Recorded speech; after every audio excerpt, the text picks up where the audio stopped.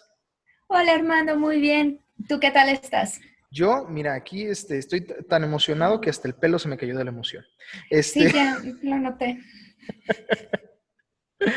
Oye, yo, para la gente que no tiene el gusto de conocerte, digo, porque yo ya tengo conociéndote un par de años, pero para toda esta gente que nos está viendo, cuéntanos entonces, danos un poquito de una introducción de quién eres tú y cuál ha sido tu carrera hasta el momento, ¿no?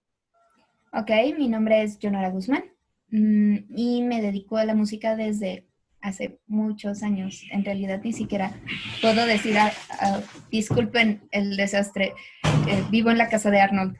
Em,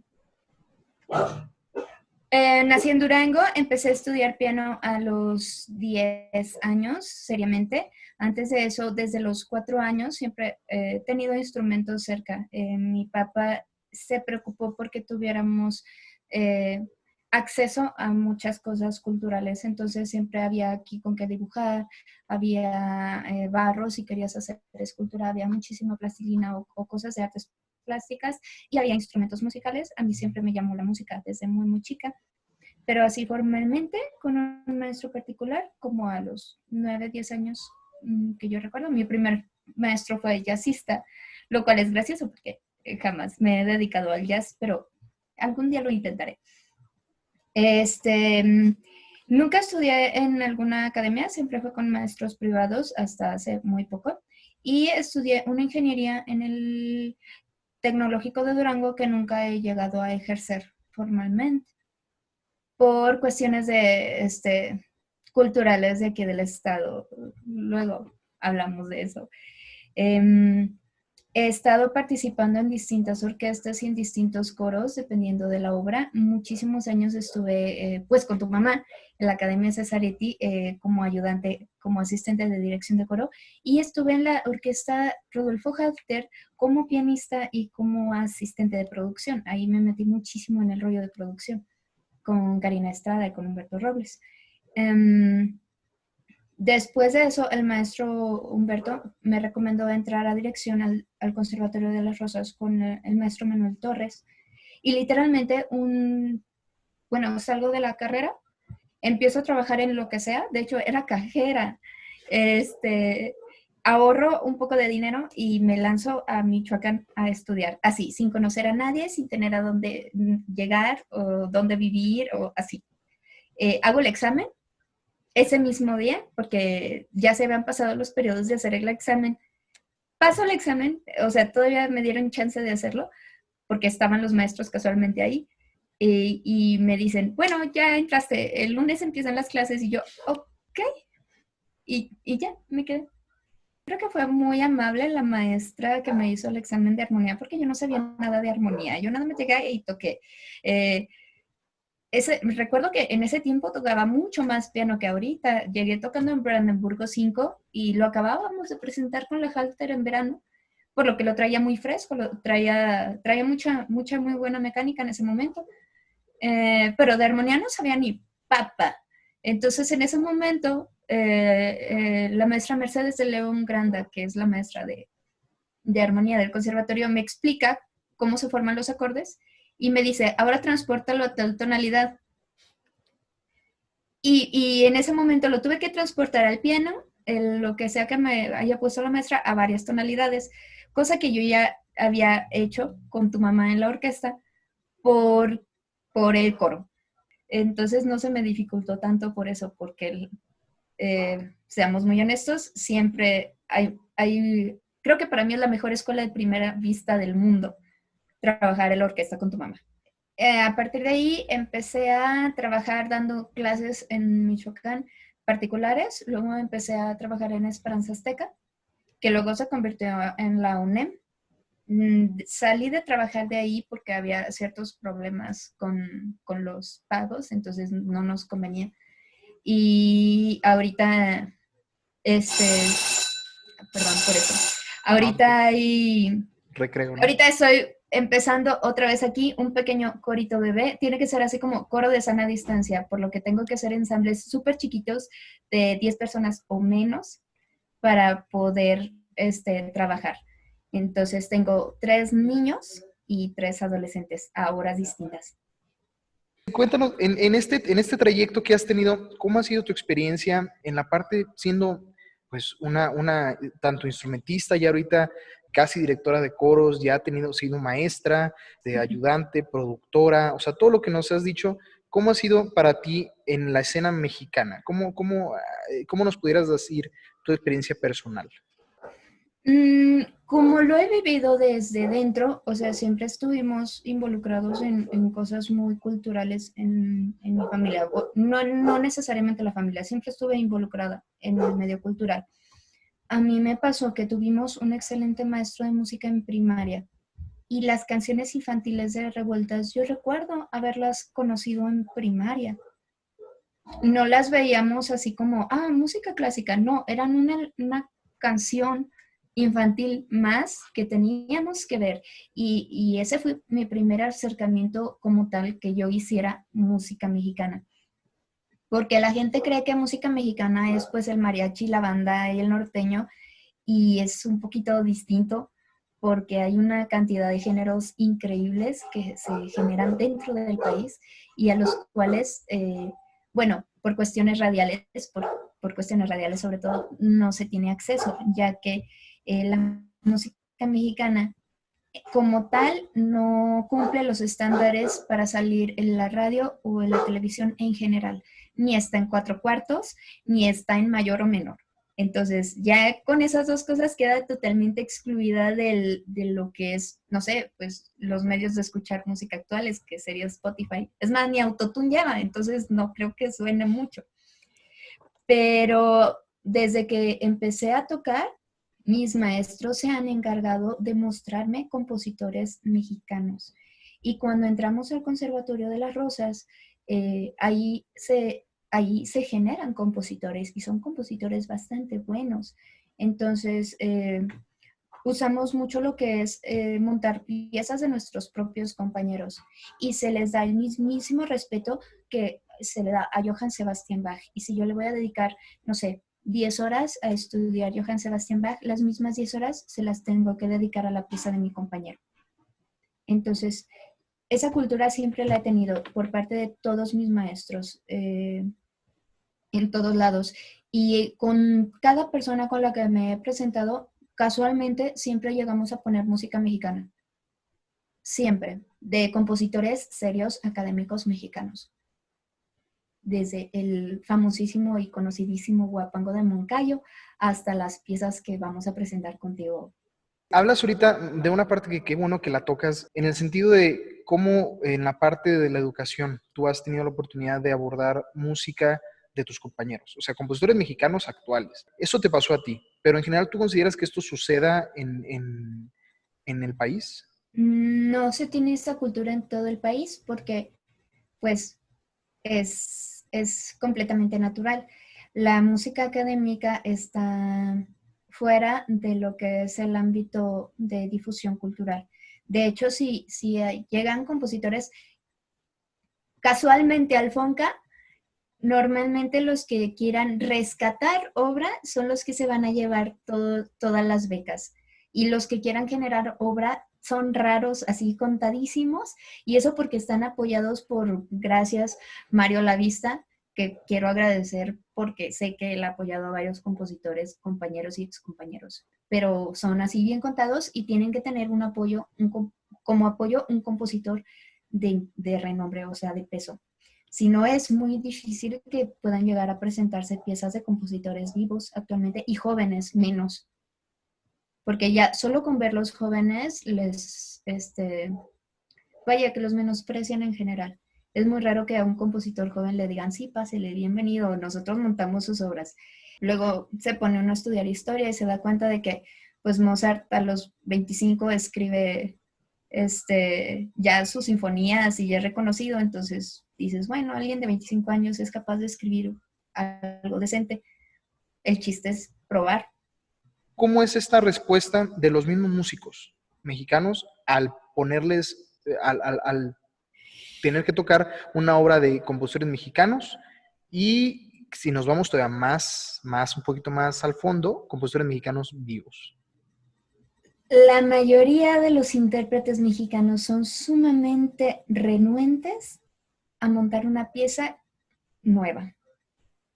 Y es completamente entendible porque la cultura del estrenar obra no se da en México. Y seamos honestos, si te enseñan a tocar algo ya reproducido, al momento de tocar algo nuevo te va a dar miedo. La formación normalmente genera ese miedo, porque es muy raro que dentro de tu formación te digan, como parte de tu licenciatura o de tu lo que sea, tú tienes que estrenar una obra. O sea, nunca lo he visto que lo pidan a nadie, ni a mí me lo han pedido. ¿Cómo pudiéramos nosotros inclinar la balanza a que se diera más músicos mexicanos tocando obra de compositores mexicanos? La promoción y la difusión desde nuestro poder, de lo que nosotros podemos hacer. Si tú tienes alumnos, tú a tus alumnos los pones a montar ese tipo de obras. A los alumnos son a los que los debemos poner a estrenar obras, porque hay obras nuevas todo el tiempo a distintos niveles. Nosotros sabemos que tenemos alumnos a distintos niveles y con capacidades completamente distintas.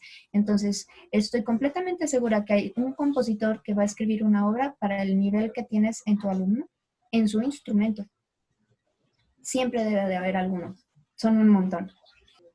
¿Qué consideras que se pudiera cambiar? Así, yo sé que hay muchas cosas que se pudieran cambiar y ya hemos tocado bastantes, pero digamos, algún punto en específico que tú consideras que pudiéramos, tanto los educadores, como las academias, como las escuelas, como los músicos, las audiencias y los estudiantes, para poder tener una escena más favorable en la música aquí en México?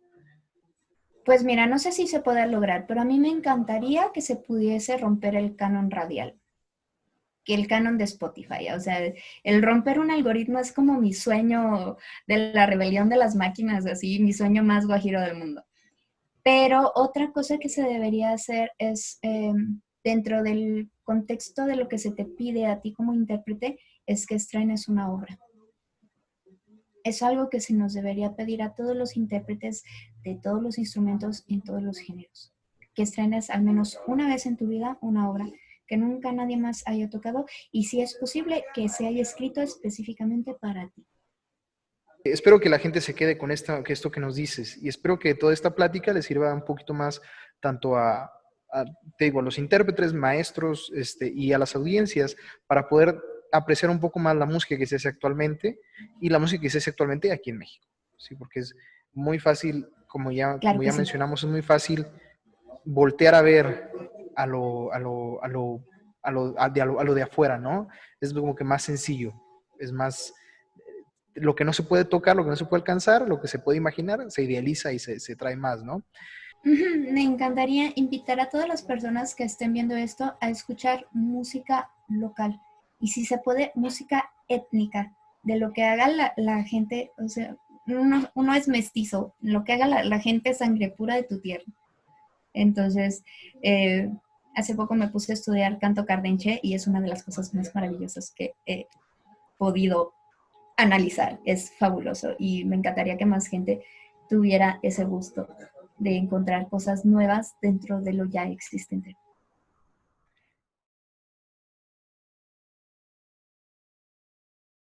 Hola Jorge, ¿cómo estás? Muy bien, ¿y tú, Armando? También muy bien, muchísimas gracias. Oye Jorge, cuéntanos un poquito de ti. Pues bueno, yo soy un compositor que nació en Michoacán, pero crecí en el estado de Guanajuato y posteriormente regresé a estudiar música en el Conservatorio de las Rosas en Michoacán. Entonces, yo ya terminé mi carrera, estudié composición y musicología, ambas especialidades, y pues me dedico en parte a la docencia, a componer. a- Trabajo en un grupo en un colectivo de música contemporánea, pero pues ahorita todo está detenido. Cuéntanos, en este caso, tú como compositor, como músico mexicano, ¿cómo ha sido tu experiencia? Y eso que también como estás en la escena de la música contemporánea, ¿cuál ha sido tu experiencia siendo un intérprete y un compositor mexicano? Pues difícil. La música contemporánea no, últimamente ya es más recibida en México, pero siempre se le han puesto trabas, o sea, es más difícil encontrar lugares. Hay pocos lugares, sí los hay, pero hay pocos lugares o pocos festivales que apoyan la música contemporánea y varios de ellos han desaparecido en los últimos años. Entonces, es un ambiente un poco difícil. Los intérpretes, no hay muchos que estén interesados en tocar aquí en México música contemporánea como tal, pero pues ahí he tenido algunas oportunidades aquí en México y otras en el extranjero o por cursos con gente que he conocido. Oye, ¿por qué consideras que los intérpretes no estamos como digamos, dispuestos o educados a la música contemporánea? Yo creo que a veces tiene que ver un poco con la enseñanza que se da en las escuelas, porque, por ejemplo, en mi institución siempre fue como las obras que valen la pena son las de los compositores que ya se murieron hace unos 100 años. Los compositores vivos no valen tanto la pena. Inclusive en el conservatorio en el conservatorio donde yo estudié, no sé en los demás, pero muchas veces me tocó escuchar que dijeran que Stravinsky o Bartók que era música contemporánea cuando eran obras que se escribieron hace 100 años. Y pues tiene mucho que ver, por lo menos ahí en esa institución, con la mentalidad de algunos maestros, porque varios decían que era música que no valía la pena o que solo perdías tu tiempo, o que si la tocabas no debías dedicarle el mismo tiempo que a las grandes obras de los grandes compositores.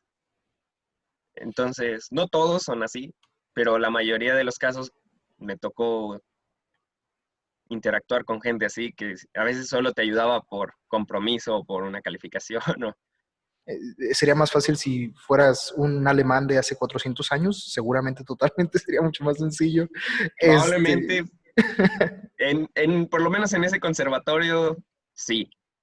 Hay gente que tocaba música de mexicanos, pero por ejemplo, creo que los de guitarra siempre tocaban cosas más contemporáneas y los de percusión, también en metales, pero por ejemplo, piano, yo creo que el único mexicano que llegué a escuchar que tocaran así bien era Manuel M. Ponce y como que Manuel M. Ponce era el único mexicano.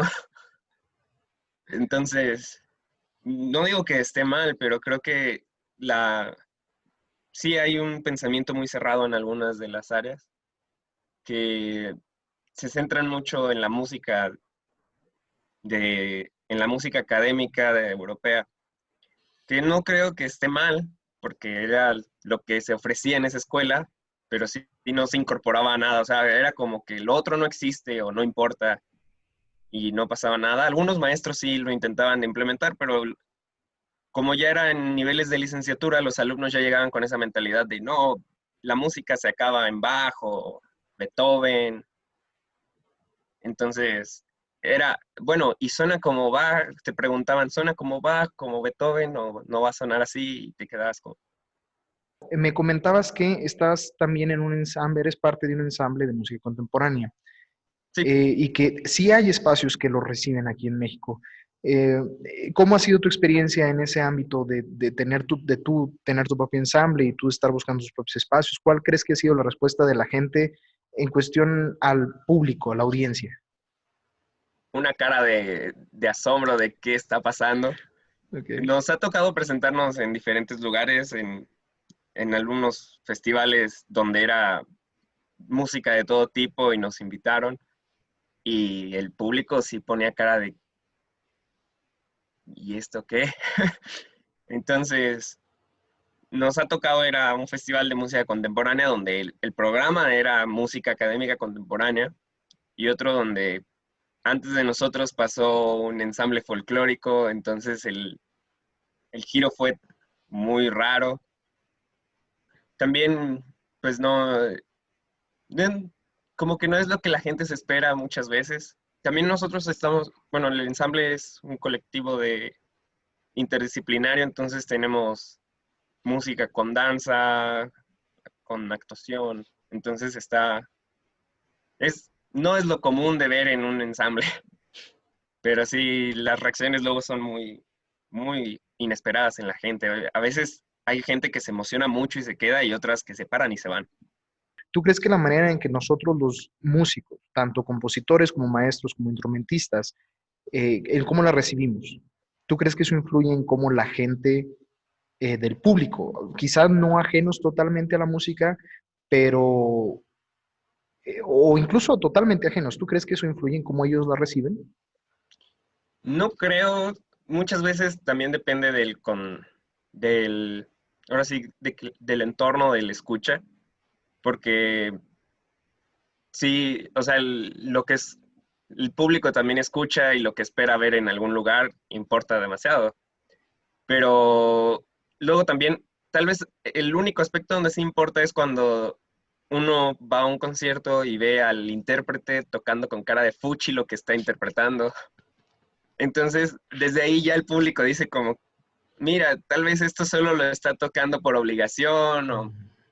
Entonces ahí eso sí ya hace que el público tome la obra de diferente manera, a veces como, esto tal vez no debe ser muy bueno y solo lo está tocando por compromiso o por algo. Y creo que ahí es donde puede afectar más que ahora sí que en otros aspectos de la música, de cómo perciba yo esa música. Tal vez solo si pongo esa actitud ante la música. ¿Qué acciones pudieras nombrar para que pudiera mínimo hablarse o mínimo como ya darse como poner el primer ladrillo o quizás uno de los tantos primeros ladrillos para generar un cambio en la escena musical aquí en México? Pues mira, principalmente tal vez en las escuelas de música, hay algunos lugares donde sí se tiene programas como de apreciación de música contemporánea o eso, y no solo de música contemporánea, de diferentes culturas musicales, porque luego solo conoces una, te enfocas bueno, no te enfocas, te atrapas en una y las demás no existen. Entonces a veces tal vez conocer que existen y ver que cada una tiene diferentes valores ayuda pues a ser tolerante con los otros géneros o eso, porque no me ha tocado verlo solo en la música contemporánea, o sea, los de clásico están peleados con los de jazz o con los que tocan rock o con los que tocan música popular, los de contemporáneo están peleados con los que tocan cosas de 1900 para atrás, entonces creo que es a veces estar cerrado a solo cierto tipo de música. Los mexicanos que la gente conoce son los que suenan a las corrientes europeas o los que siguen las corrientes de tendencia europea o las tendencias americanas, porque y esa es la visión, o sea, y me ha tocado escuchar de gente que hace música contemporánea que o escribes como eso o te gusta esa música o no es. Y también dentro de ese mundo te discriminan, porque a veces es muy raro cuando eres compositor mexicano, si vas al extranjero y quieren escuchar tu obra, esperan que suene a música mexicana, o sea, no quieren escuchar la música europea a través de los oídos de un mexicano. En algunos casos sí, pero es más raro.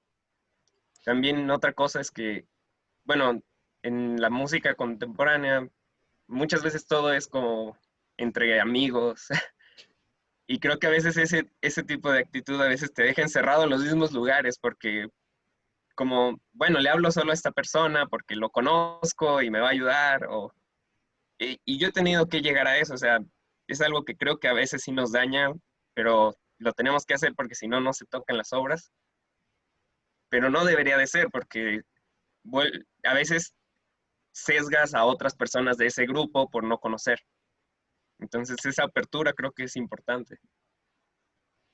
Mira que me quedo con algo muy importante de esto que estás diciendo, que tenemos que tener una apertura a conocer, tenemos que tener una apertura a abrirnos a, pues, quizá lo desconocido, entre comillas, porque pues sí es desconocido, pero es algo que está presente, ¿no? O sea, no es como que eh, la música de algún compositor esté nada más encerrado ahí en su casa, componiendo, componiendo, componiendo, y que nadie escuche mi música, no, sino pues el arte se hace para decir algo, ¿no? Para tener como una voz en la sociedad, ¿no? Pero entonces, bueno, con esto que tú dices de que tenemos que tener una apertura a conocer, que tenemos que tener una apertura a conocer, les quiero a toda a la audiencia que nos está viendo que esto lo podemos aplicar no solo en el arte, sino podemos aplicarlo en la vida cotidiana. Tenemos que darnos una apertura a conocer y a, pues, como tú lo mencionas, Jorge, a quizá no prejuzgar o no encerrarnos con lo que tenemos como lo más cómodo. Y entonces, nada más para cerrar aquí la entrevista, ¿qué mensaje le darías a los instrumentistas de México para que pudieran abrirse a esto que tú dices, abrirse a lo desconocido, abrirse a las nuevas posibilidades? Pues yo creo que lo más importante es no llegar esperando encontrar lo que tú ya conoces. A veces es bueno buscar cosas que tú ya conoces y que quieres tocar y que te gustan, porque también creo que es algo que tienes que disfrutar, o sea, no estás obligado a tocar cosas que no te agraden o leer algo que no te guste, y no tiene nada de malo, pero muchas veces solo te quedas con lo que te enseñaron en la escuela y el mundo va más allá de los cuatro muros de la escuela, porque a mí me ha pasado, cuando yo llegué al conservatorio, yo tenía una idea de lo que era composición, ¿no? Un día me pusieron una obra de esas que sales como, ay, ¿qué acabo de escuchar? Y ahora compongo así, me gusta componer cosas así. Entonces, tener apertura y estar dispuesto a aprender nuevas cosas. Como lo mencionabas tú, o sea, no solo aplicarlo no solo es aplicable en la música, o sea, en la vida cotidiana aprender cosas que no son tu zona de confort, te ayuda a veces a descubrir cosas nuevas que no estaban en tu zona de confort y que después se vuelven una zona de confort. Entonces, creo que eso es importante, evitar los prejuicios, o sea, no es de que esta música es para gente que no sabe leer o esta música es para gente que fracasó en la escuela clásica, porque me ha tocado escuchar que los intérpretes digan, no, es que la música contemporánea es para los que no saben tocar música clásica y no es cierto. Entonces, liberarse de los prejuicios puede ser algo muy importante. Bueno, pues muchísimas gracias a todos los que nos acompañaron el día de hoy en Música por un Cambio. Gracias a Yonora y a su ensamble coral por habernos deleitado con esta música, así como por sus entrevistas con Yonora y con el compositor Jorge Delgado.